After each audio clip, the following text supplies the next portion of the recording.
Alright guys, so today, before we start this video, I just want to remind you guys that we do have our new Amazon store. It is live and it is right in the description below.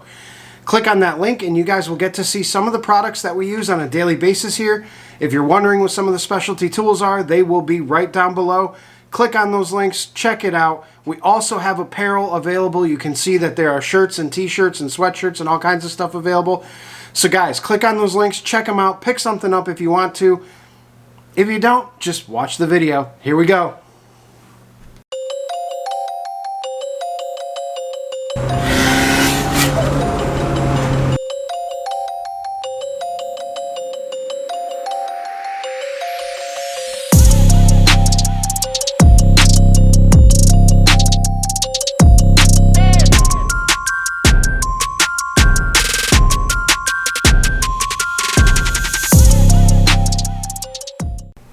Alright guys, so today what we're going to be doing is something that I got questioned for a lot on my live streams. Surprisingly enough, people want to know what it's like to weld dirty metal. And I know you guys see me welding clean metal a lot, and so today I think what we're going to tackle is dirty metal. So this is stainless steel, and this is what heavy usage stainless steel looks like. You see it's all black on the inside because it's been used. We got a little bit of rust and pitting out here, and yes, even though this is stainless steel, the grades of stainless steel do vary quite a bit. We're going to weld it to this piece, which is also very rusty and very dirty and nasty. And then we're going to take this relatively brand new stainless steel here, we're going to clean it up, and we're going to weld this. We're going to go over, while we're doing this, the pros and cons of welding dirty metal. Now, I think a lot of you have it in the assumption that welding dirty metal only has a cosmetic affectation to where your weld is not going to look as good, but it has a lot more that we will go over. Has a much bigger effect. So what I'm going to do now, I'll bring you guys down. We'll lay some beads on here. I'll kind of try to talk to you guys while I'm laying the beads down to let you know how things are welding. And yeah, you're going to see something interesting for sure. Alright, so you guys will be peeking through the lens of the 3M speed glass when we weld this to hopefully get a little bit better of an arc shot here.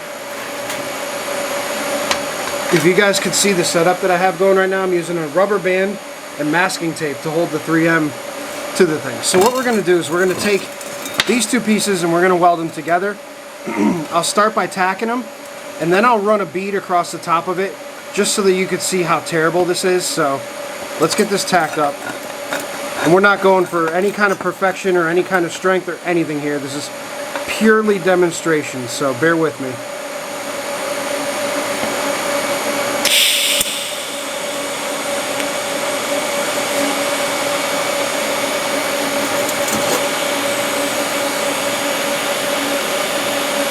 Alright, so now that we got that tacked, we're going to grab some filler wire and we're going to weld it. And hopefully what I'm hoping to catch on camera is that when you weld dirty metal, you're going to see a whole bunch of impurities start popping through. And you'll see that in the form of little sparks. So let's see.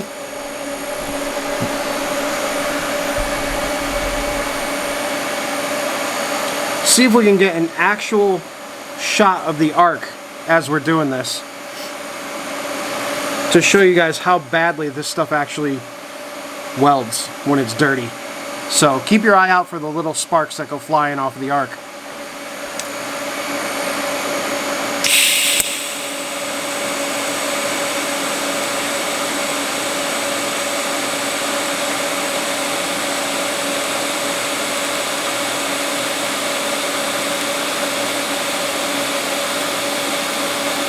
And the smoke too, guys. You'll see a ton of smoke.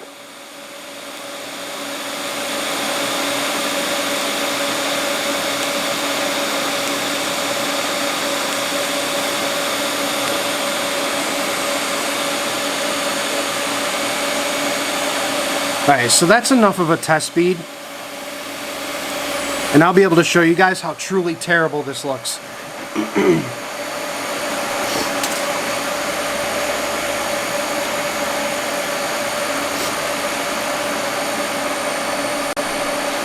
Alright, so now that we got this welded, we'll come back and I'll show you what that looks like after we get the other piece welded. So what we're going to do now, we'll put that aside. We'll grab our newer stainless steel. And all we're going to do to clean this stuff up right now, and we'll show you the benefit of this, is remember this is newer, cleaner stainless. We're going to weld these two pieces together the same way we just did with those two pieces. But we're going to use a little Scotch-Brite pad. So this is just green Scotch-Brite, and I know you can't see because you're still looking through the welding lens, but we're going to clean this up real quick, and then we're going to weld this together, and I'll be able to come back and show you guys the true difference between welding clean metal and dirty metal, and I'll explain to you the actual issue with clean or welding dirty metal. So let's get these cleaned up.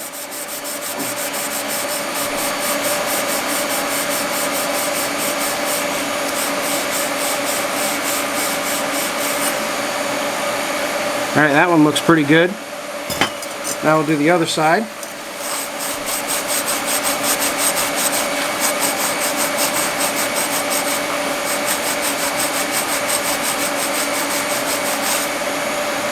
Alright, that looks pretty good.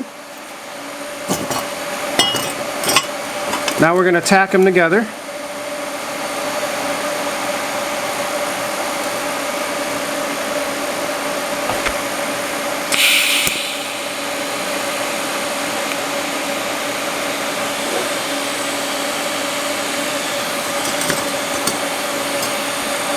Alright, so now we're going to do the same thing that we did before, and you guys could probably already see that tack is way better than it was on the other piece. We're going to do the same thing again. We're going to weld, keep your eye on the arc, how the arc looks, and then we'll come back and we'll show you what the overall piece looks like. So here we go, guys.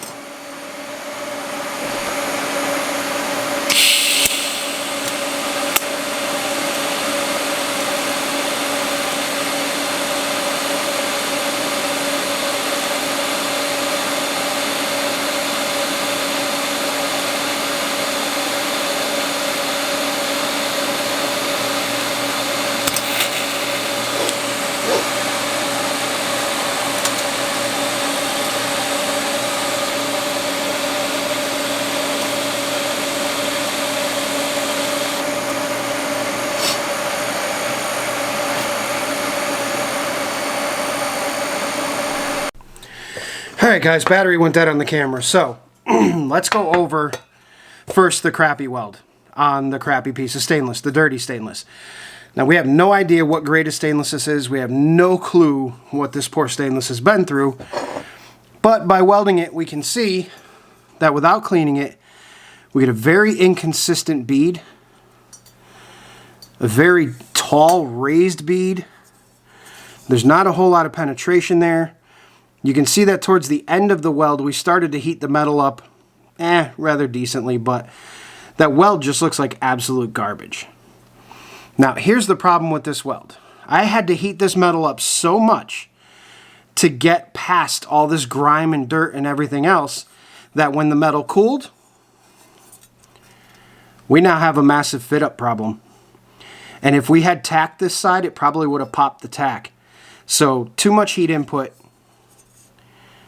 entirely no penetration whatsoever, and I'll bet you if we're strong enough, yeah, we can literally take this piece and I can show you how bad that is and how far it actually didn't penetrate. So you can still see the slice between the two pieces of pipe and that little tiny bit of sugaring that went on in there, obviously because we didn't back purge it, but you can clearly see that that weld did not fully penetrate that metal.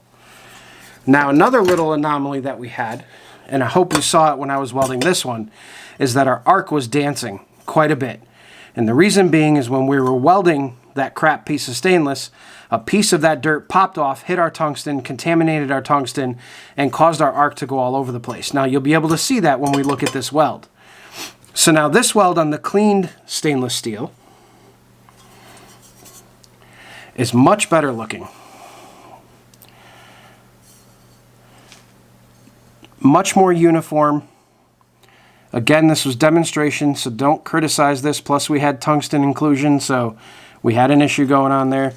But as you can see, that weld is not raised at all. It's almost completely flush. The penetration is much better. The heat signature is much better. And ultimately, we did cause distortion because we didn't tack the other side of it.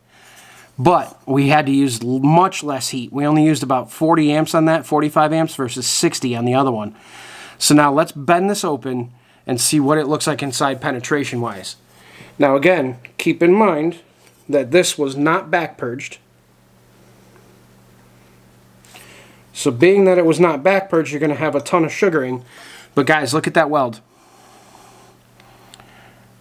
Look at that out of focus, extremely out of focus weld. There we go. All right, see? Full sugaring all the way across that weld, full penetration on the weld. Now, of course, because we didn't back purge this, it is not going to be as strong and it's not going to be as pretty as it would be if we had some argon behind it. So you can see, though, that you cannot see the seam any longer. It is fully welded all the way through. Whereas even at double the amperage on the other piece, this guy here, you can still see the actual seam in this whole area right here. All the seam. It did not make full penetration whatsoever. Alright guys, so there's your clean metal versus dirty metal. A very, I hate to say quick and brief, but just a very minor look at why it's important to clean the metals that you're welding. And I know that it's not possible in every single scenario, especially if you've got an old exhaust that's been on a car for a bunch of years and you're just trying to patch up something that happened. You're not going to do this, but clean the metal as best as you possibly can. You can obviously clearly see the difference. And not only did we have a massive cosmetic issue, we had a massive functionality issue. We had very little, if no penetration whatsoever on the dirty metal, where we had full penetration on the clean metal. And, like again, we take this piece and if we bend it once or twice, we can literally break that weld completely off. And you can see on this piece of metal that the weld didn't even really penetrate anything. It just broke right off. So huge problems can be avoided just by cleaning up your metal a little bit. And we didn't even go crazy. We literally used a green Scotch-Brite, roughed it up, cleaned it up real quick, wiped it off, and then we were good to go. We didn't use any acetone, didn't use anything, and you could see the differences that we got. So again, can't stress it enough.